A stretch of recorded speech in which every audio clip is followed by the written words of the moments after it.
Hey, dude, this dog like stinks, man.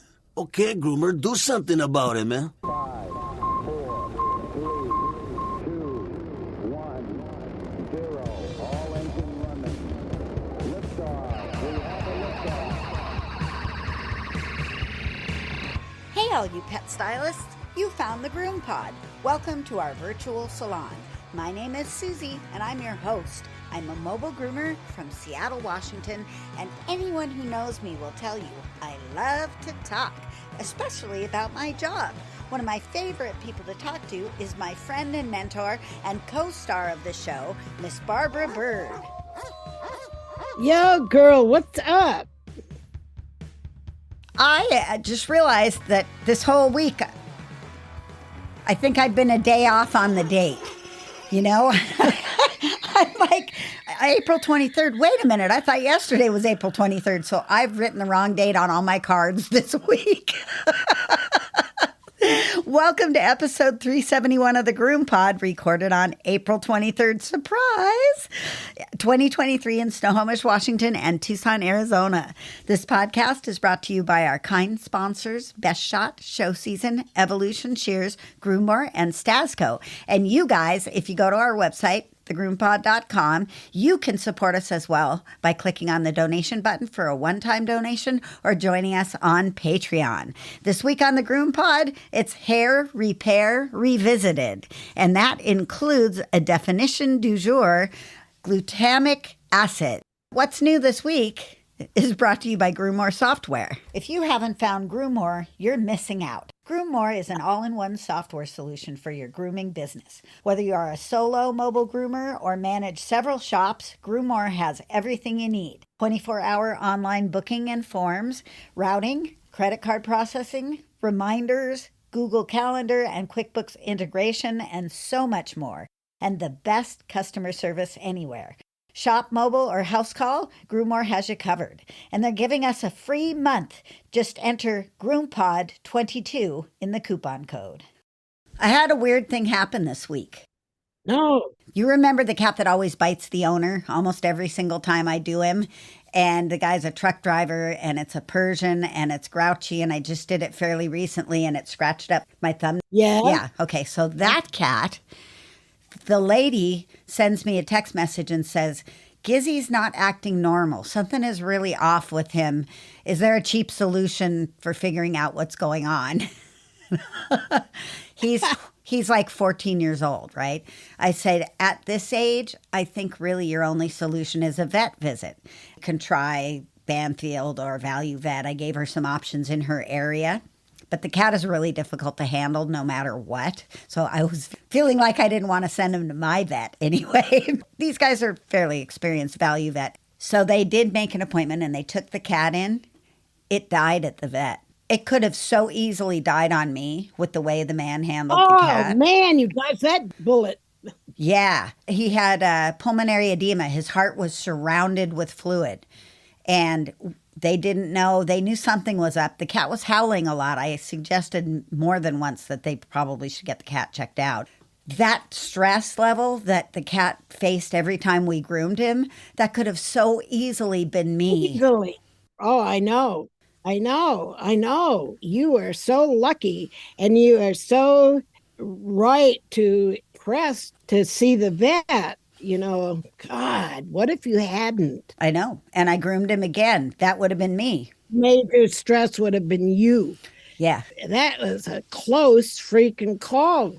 And I was feeling like they weren't going to take him to the vet because she was so tight with the money. She didn't want to go to the vet. And I couldn't offer her anything but go to the vet. I can't tell you what's wrong with your cat. You've been saying this for a year now. So no more Gizzy. I guess my hands will be safe now because the rest of my cats are all lovely. I'm just not doing cats anymore. I figure you've got a few more years. You'll probably reach that point at some time. They're risky. They are. That's just the truth. Big phew. I don't even have a sound effect. That was a quick exit, but probably very uncomfortable. And that cat had probably been suffering for months.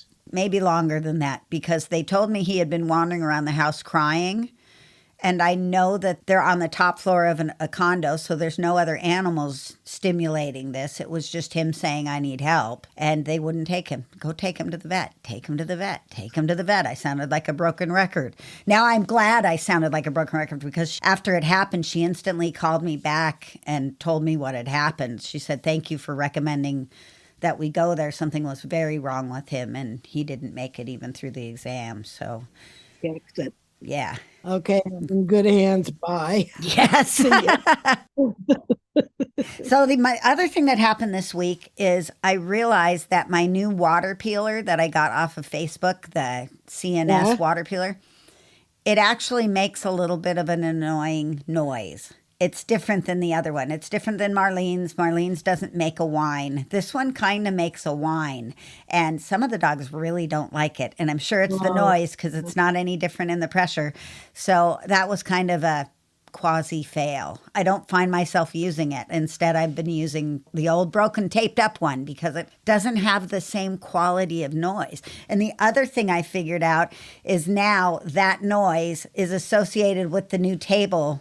And some of the big dogs didn't want to get on the new table. And I think it's because of the noise from the dryer. It's the only thing that was different. When I'm now revisiting them after I used the right nozzle and not that really noisy one, now they'll get on the table again. My 3-week dogs are getting back on the table. And I still love that table. That is the cat's pajamas that I can lift the dogs up and they can just walk over to the tub and walk back. And even though there's a little gap, most of them go over it just fine. I did find out that the top of my cabinetry, even though it was meant to be groomed on top of it, they surfaced it with the Rhino liner and it gets slippery. So I throw a moisture magnet down so the dogs can walk on that. Plus it's a different color. It's not black, so it's easier for them to see. You know, I use these rather costly table covers with elastic around them that are like toweling with elastic around them. And I really like them, which is why I keep buying them even when the elastic gives out or the toenails crash the toweling. You know, I have handy tables, and that's boat decking, which is supposed to be not so slippery when wet. Oh, it's great. There's still dogs that are kind of sliding, and you can hear it when the groomer is like moving the dog around. And I have a second dog that won't come in the shop that I allowed a certain groomer to take over. And that so concerns me. And you and I can talk real clearly about compassion and sensitivity to the dog's experience. But Dave has lost that. And he has lost that by grooming in other places that don't recognize and value the dog's experience. You know, he doesn't use happy hoodies very often. He doesn't use that tablecloth. And the other thing that the table cover does is it cuts down on noise, because anytime you have absorbent fabric around, it absorbs dBs. You know, it just helps. And he waves the dryer nozzle around too much, and he doesn't talk to the dogs. They need that. Also, I've got one assistant that babbles to the dogs, constantly driving me crazy. And I've got another one that doesn't talk enough to the dogs. I mean, I've got employer burnout. I adore my groomer, Dave. And he's a fabulous groomer. His grooms are so much better than mine anymore. He can do a short clip down, and it's fucking perfect. I've lost that perfection. I don't care about it enough. I'd rather use snap-on combs than clipper blades. And his work is beautiful, but he doesn't value the dog's experience. And I just don't know how to confront him over that. I guess I just need to sit down and say, look, we got to talk about something. The second dog that won't come in the building. He can't get him out of the car. It's my 14-year-old golden doodle that We've been grooming for her entire life. And now she doesn't want to come into my shop. She doesn't want to get out of her car. Once she's in, she's fine. But Yvonne had to try to drag her out of the car. She said it was a rodeo the whole distance, getting her out of the car and getting her into the shop. And that breaks my heart. Yes, I've learned in my behavior class that having the dog's consent to go forward is a big thing for me. I didn't realize how important it was actually in my own philosophy of grooming that the dog be ready for the procedure and that they'd be okay with the procedure and stay calm during it.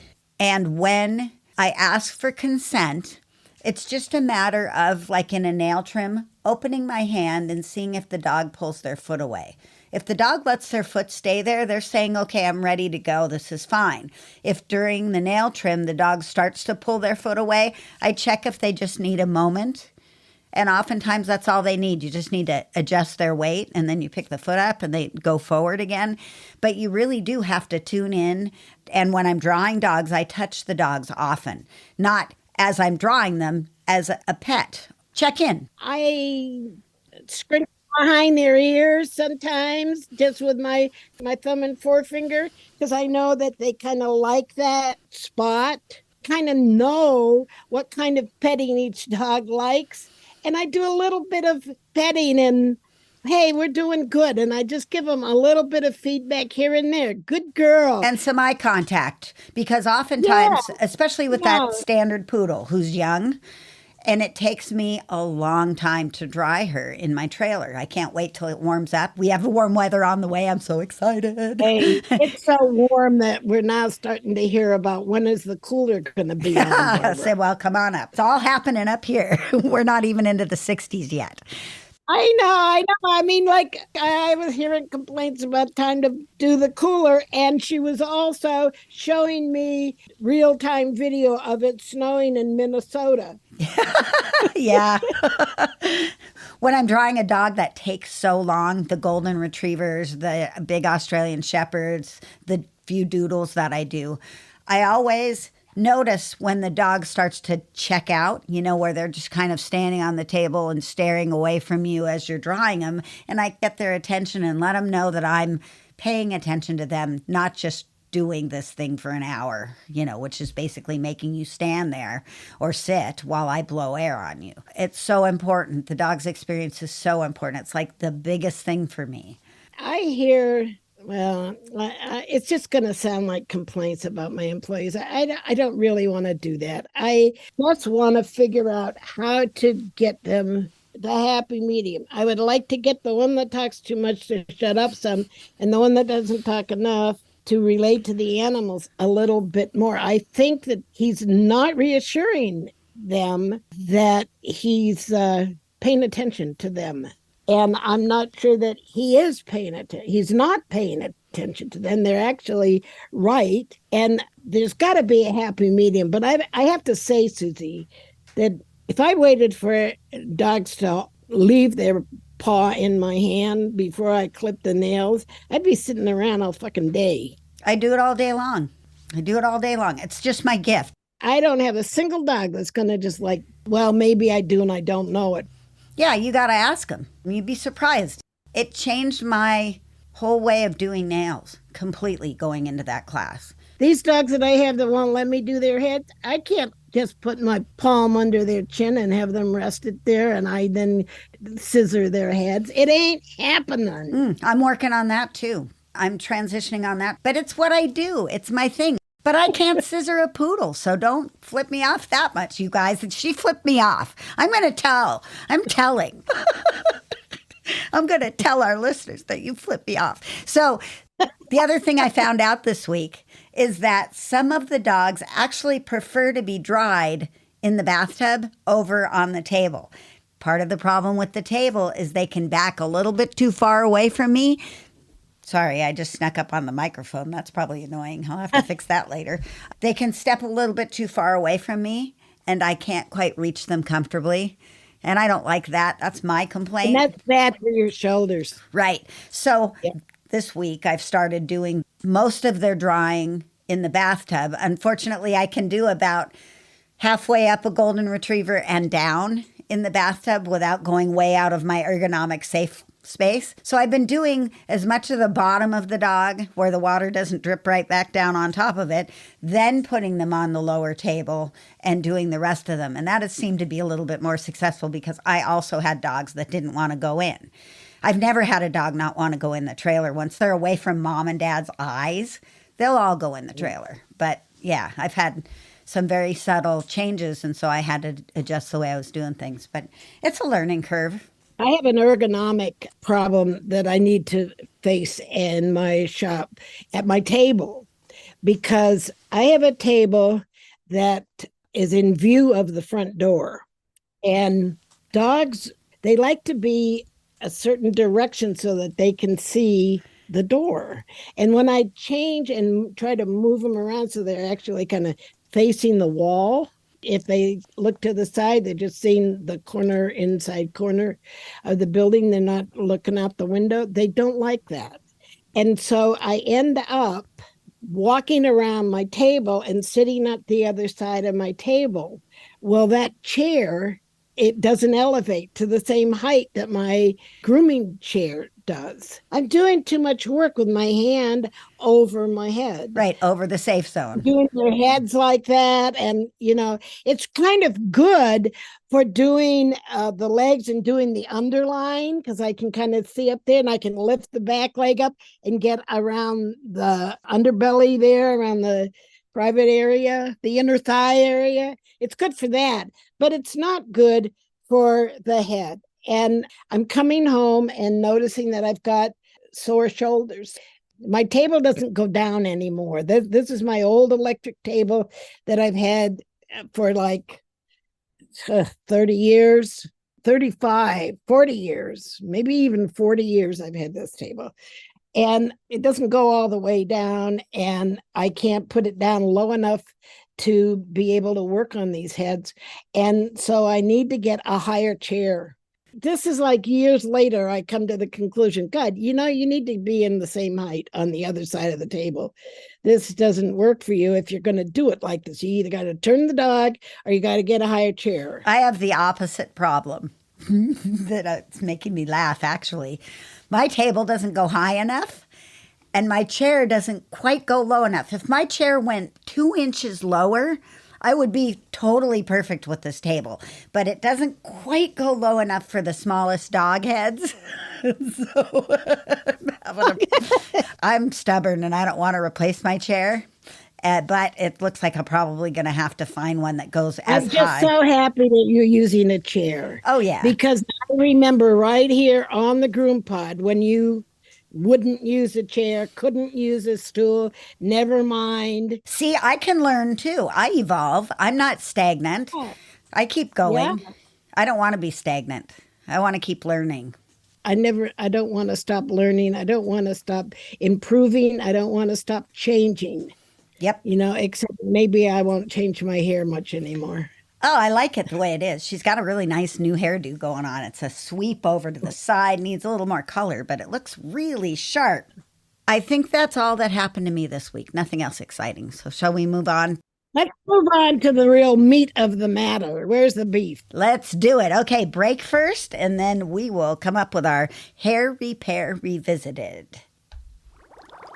Let me tell you about Best Shot's newest addition to the Ultramax Pro line. Ultramax Hair Hold is a flexible hairspray that can be layered on for a stronger hold. Ultramax Hair Hold spray is great, but my favorite new product is called the Max, and I won't groom without it. It's a fragrance-free ultra-concentrate conditioner and detangler. It reduces drying time and handles undercoat and tangles like magic. Just a few drops in the final rinse or spray it on and dry it in. Contact your favorite Best Shot distributor or learn more online at bestshotpet.com. Grooming success begins with Best Shot in your tub. Made from the best stuff on earth.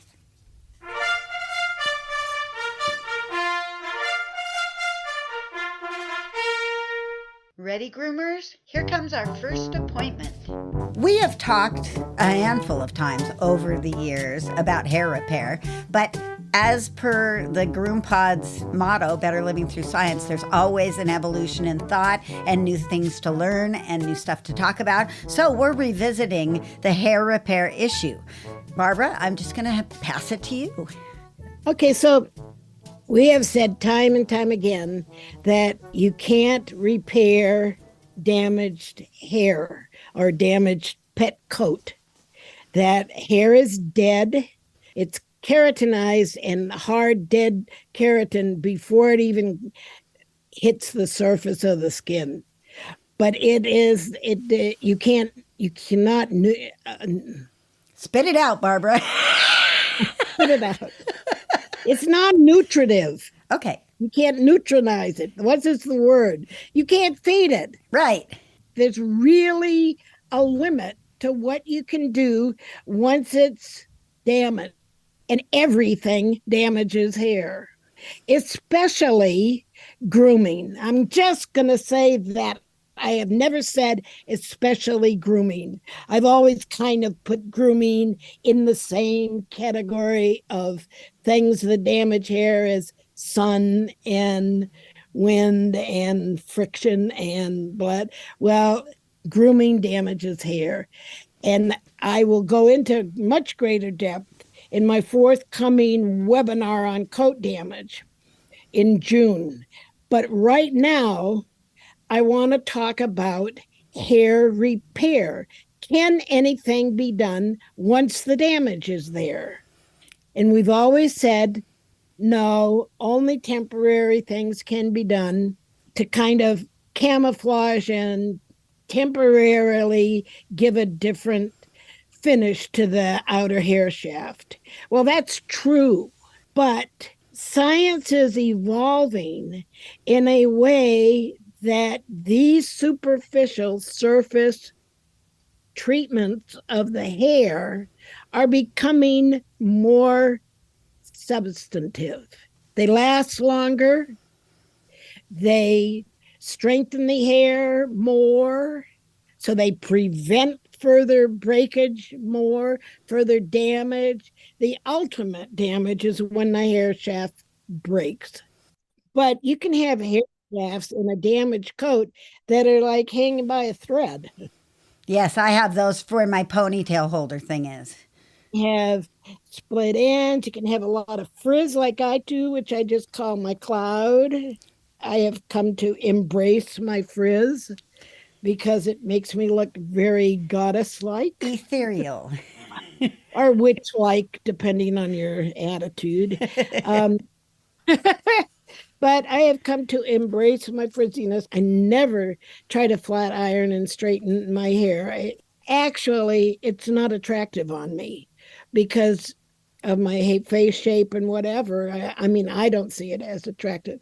So I never do that.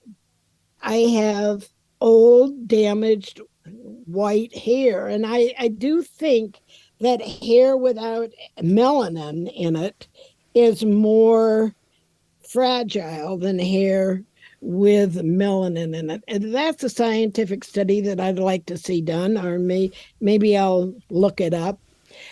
What I have found in the most recent, last like kind of 5 to 10 years of hair care research and development is that hair repair has become a big segment of the hair care industry. It's grown hugely. I've noticed that in commercials that there's a lot of restorative commercials out there. Yeah, there's more talk about it. There's more marketing of it. And there's more attention in the important part of chemical supplier development. You know, the products begin with the chemical supplier, someone like Dow Chemical is a good example. They do a lot of research. They do a lot of experimentation with ingredients. They do a lot of ingredient development in terms of combining ingredients to be a compound ingredient, right? Right. They do a lot of work on trying to improve the performance of products for hair. And it begins there, and then they kind of market it and sell it to the formulators, who then buy it and try it in products and then market the skin repair products. One interesting element is that they don't say this out loud, but the part that's not out loud is that a little bit of buildup is a good thing. Well, that's part of the protection, isn't it? Yeah. Okay. There are times when you want to clarify the hair and you want to kind of get back to a zero balance of no fillers, no nothing, no silicone, no nothing on the hair, your bare naked hair. But bare naked hair is most susceptible to further damage, especially from styling things. And it's made worse in grooming because of our use of metal tools.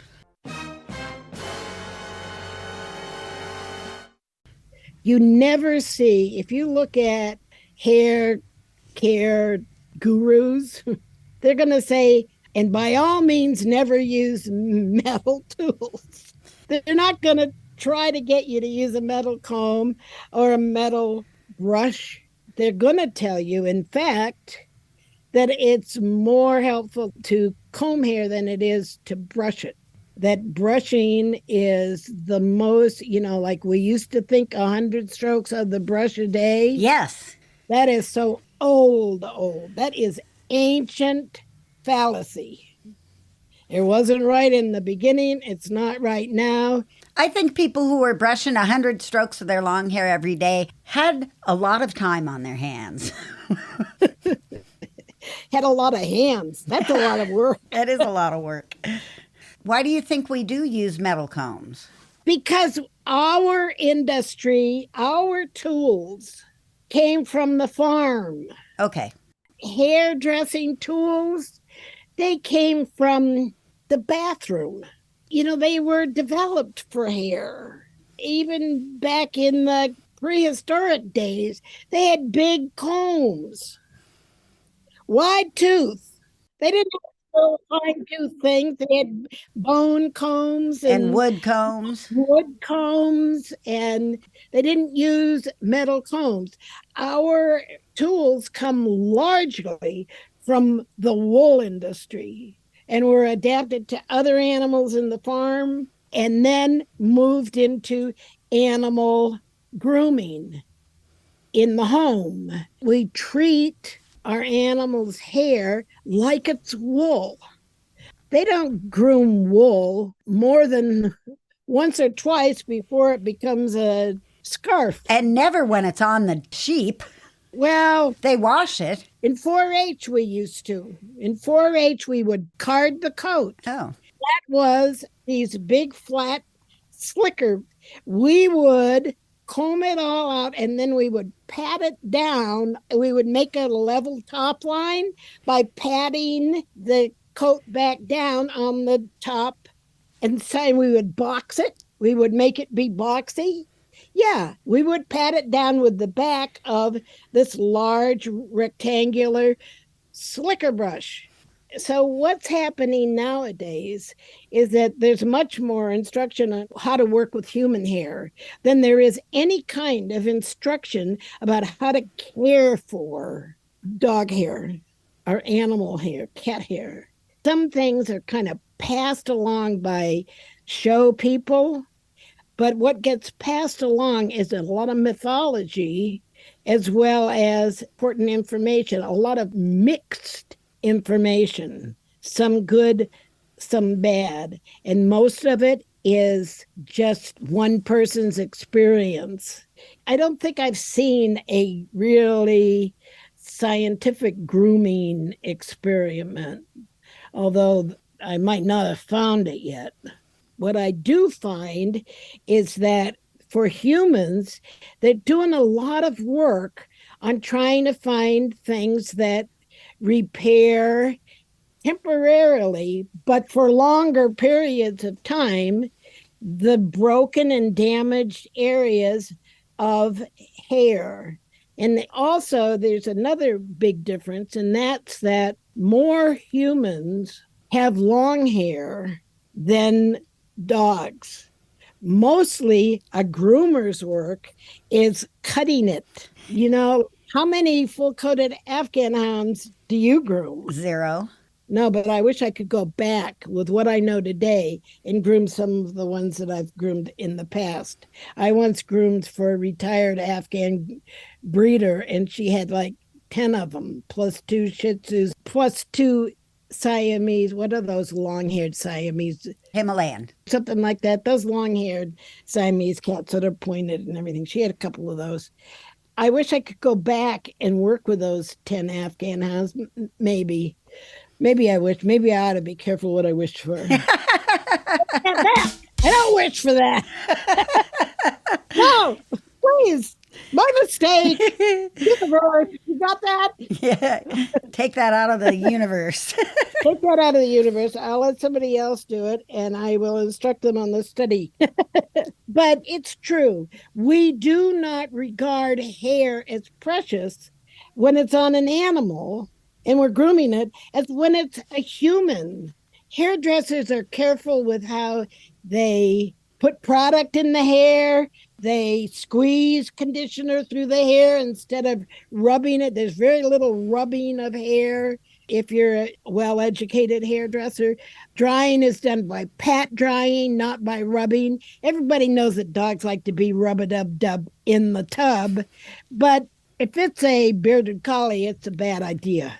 You do not want to rub long hair that has to have a long lifespan on a dog at all. It'll actually damage it. So there's just a lot of techniques and a lot of ideas and constructs and instructions that have never reached the grooming table, the groom room, because we regard animal hair as something less easily damaged or something that doesn't matter or something that is just animal. Not worthy of care.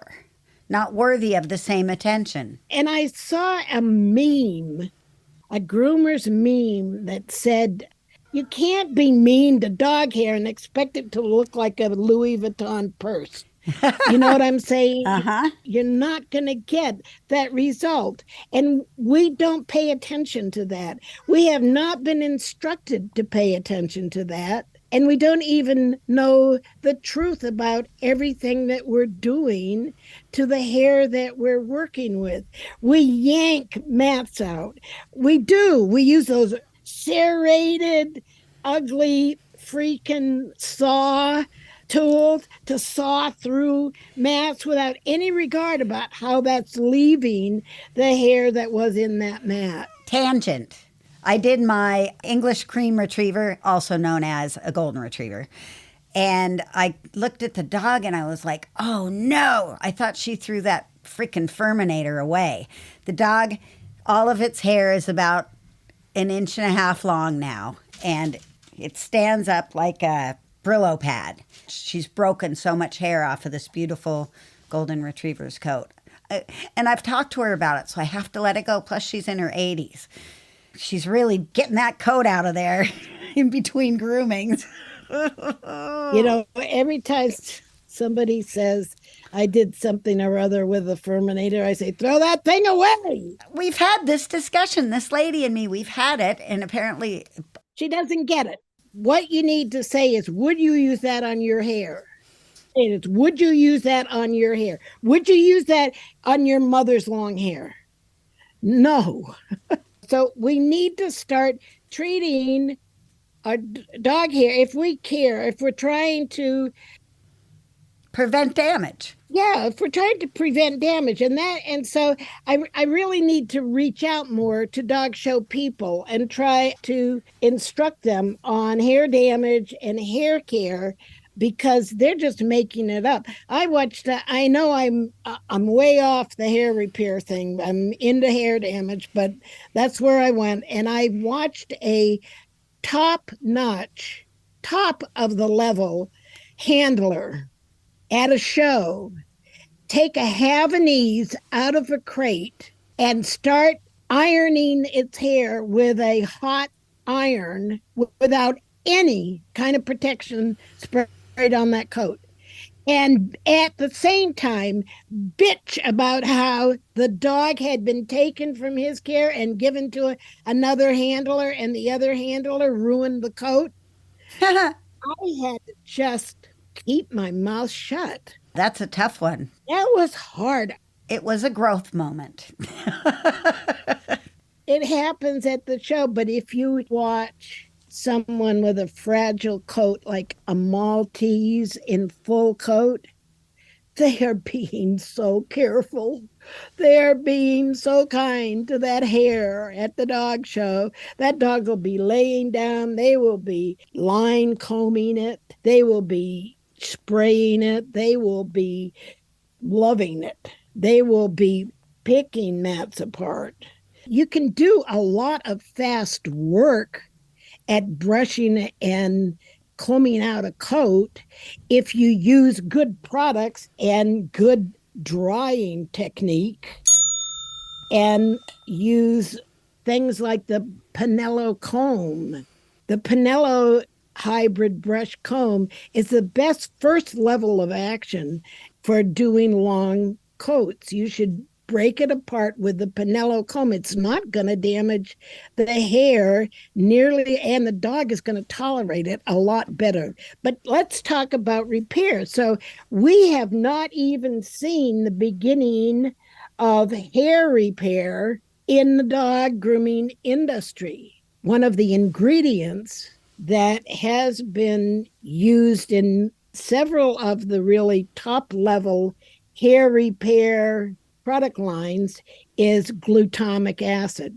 Can I go into that now? No, we need to take a quick break and hear from the people who are paying our bills, and then I will let you go with glutamic acid.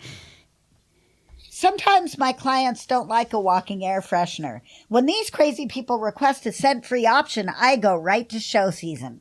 Show Season True Tearless Shampoo and Hypo Conditioner fit the bill. They are totally fragrance-free and yet hold up on their own as good products. True Tearless has been expertly formulated to be gentle to the eyes, skin, and hair while maintaining good cleaning power. Hypo Conditioner is a great option as well, and it's one of our favorite conditioners with or without fragrance. So let's get fragrance free. Use True Tearless and Hypo Conditioner from Show Season today. Go to showseasongrooming.com. Chris Bear Anthony here, visiting the Groom Pod. So, if you know me, you know how much I love my Evolution shears. They are the only shears I actually use. So check out all the options, including customizable non-swivels, at evolutionshears.com and give Abby a shout with any questions you might have. GroomPod listeners get $10 off and free shipping with the code GroomPod, so check them out today. Your hands will thank you. Groomers, take your seats. It's time for B-Bird's Classroom. All right, it's all yours. Okay, so let's talk about glutamic acid.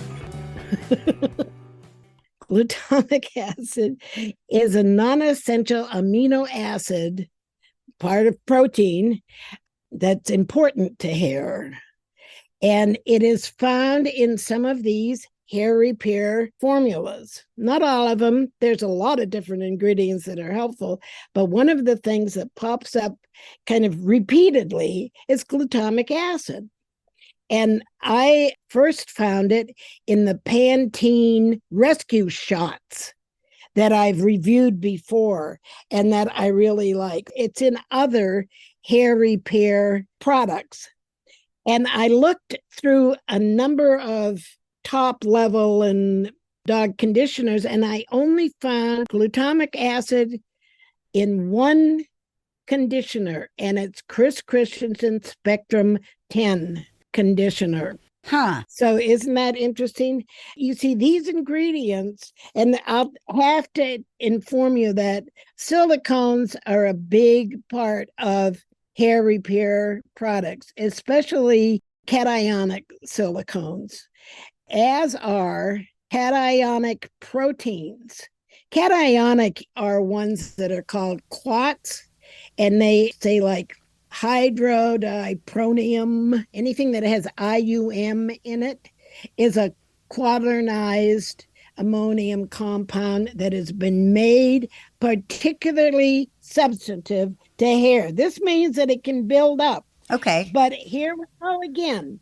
In hair repair technology, a little bit of buildup is a good thing because it keeps protecting the hair.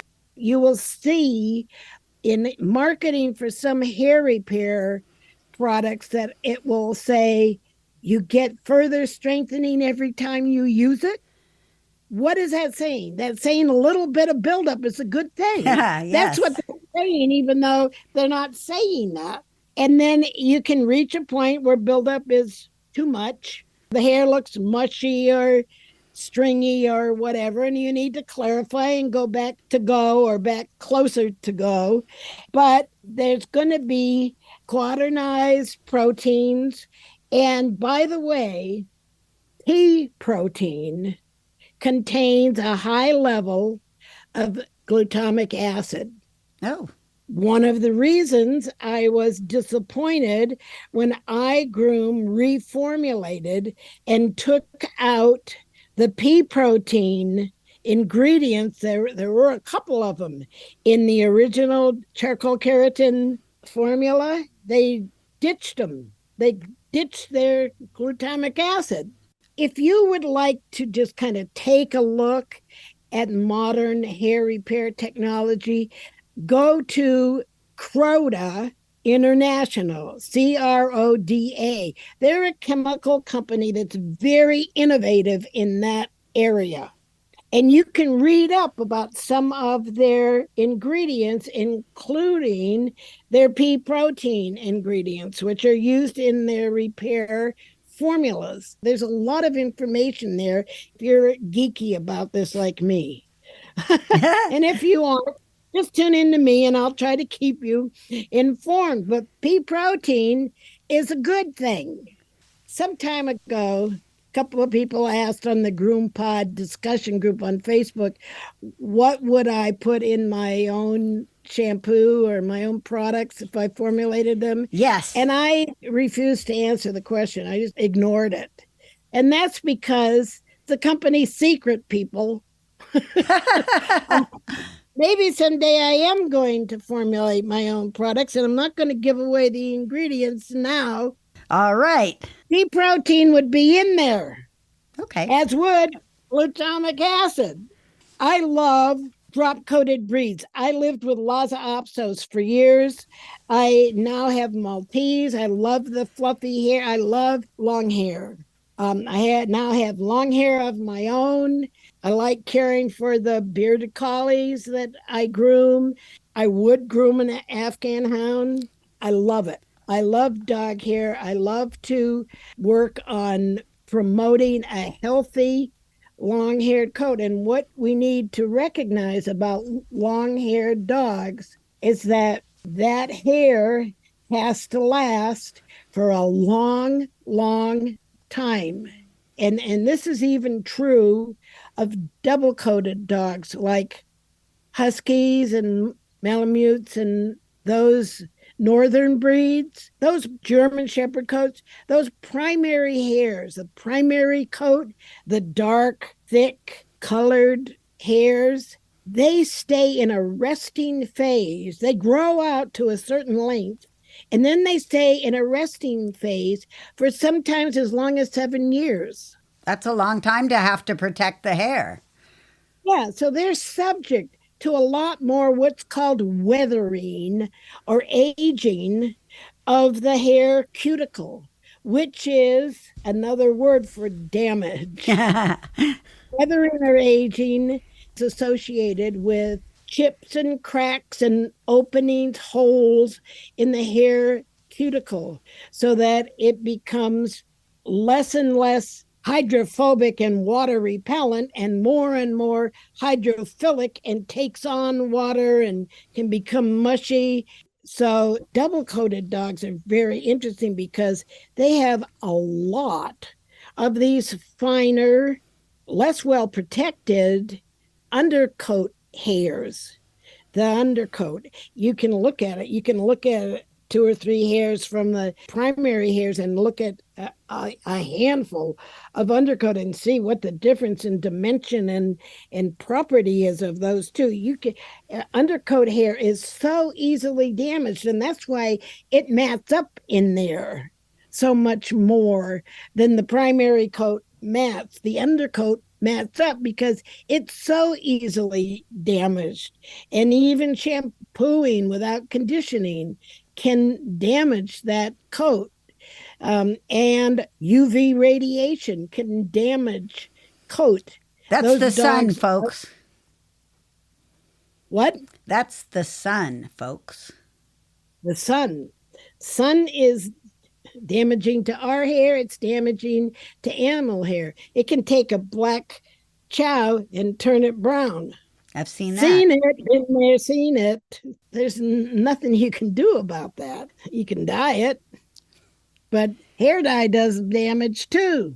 Right. By the way, color freaks, that's one reason to be very careful with what you use. Bleaching is terrible on hair. Bleaching is how they create damaged hair in the laboratory for laboratory experiments. They bleach it, and then if it's not damaged enough from the chemical, they wash it 4 or 5 times with sodium lauryl sulfate. They shampoo it with a harsh surfactant 4 or 5 times, and then it's really fucked up. And then they see if they can repair it. Damn it. I wish I could redo my life and have a dog hair lab science place. Yes, I wish you that as well. That would be awesome. I'm going to come back.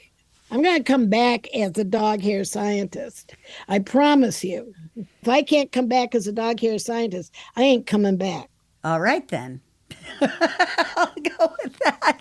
So look for pea protein, look for glutamic acid. If you find it in pet products, tell me. I found some. Hey, Bird, this has it.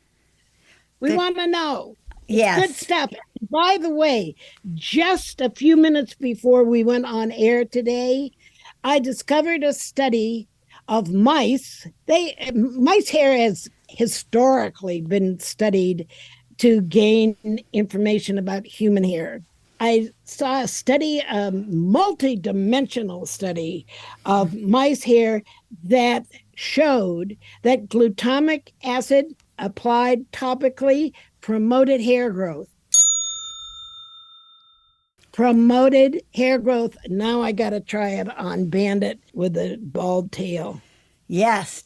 I haven't even started the emu oil. Well, did you find it? No, but I ordered some more. The dog dropped his appointment when the grandbaby came, and he's coming in next week. But anyway, heads up. If you find this ingredient, let me know. If it's in your hair product, let me know. Let's keep a track of glutamic acid. It's not the only thing that repairs hair and maybe promotes hair growth. No, this study was really, they did in vitro and in vivo, in the petri dish and on the live mice. And they have pictures. And maybe I should publish the link to the study when we put up this episode. Okay, if we forget, somebody asked for it if you want to see it. I will try. Boy, it's harder for me to remember than ever these days at 83. I forget a lot of shit. Every day it's a matter of forgiving myself for forgetting something. Every day. Used to just happen once or twice a year. Now it happens every damn day. I have to forgive myself. But that's the thing. I've learned how to forgive myself. Yes, it's part of the aging process. Because I forget I made a mistake anyway. Well, okay, that was fun revisiting hair repair again because it's constantly changing. And it's becoming more real. It's still temporary, but it's more lasting than 10 years ago. It's improving. And on that note, we will call it a show. Science marches on. It sure does. Science is on our side. Okay, well, thanks for being here. Remember to support our sponsors. Oh, I almost forgot. I wanted to tell you guys what our super secret project is going to be that we're coming up to in June. And Barbara and I are actually going to fly to South Carolina and have a tour of the Hanvey Van facility. And we're going to take you guys along with us, and we're very excited about it. So I did want to share that at the end for all you guys who've made it all the way through this episode. And thanks for being here, Barbara. Thanks for listening, listeners. Well, they are listeners. Thank you, listeners, for being here as well. And thanks to the sponsors. And happy grooming, everyone. See you next time on the Groom Pod. Bye-bye now. We love you.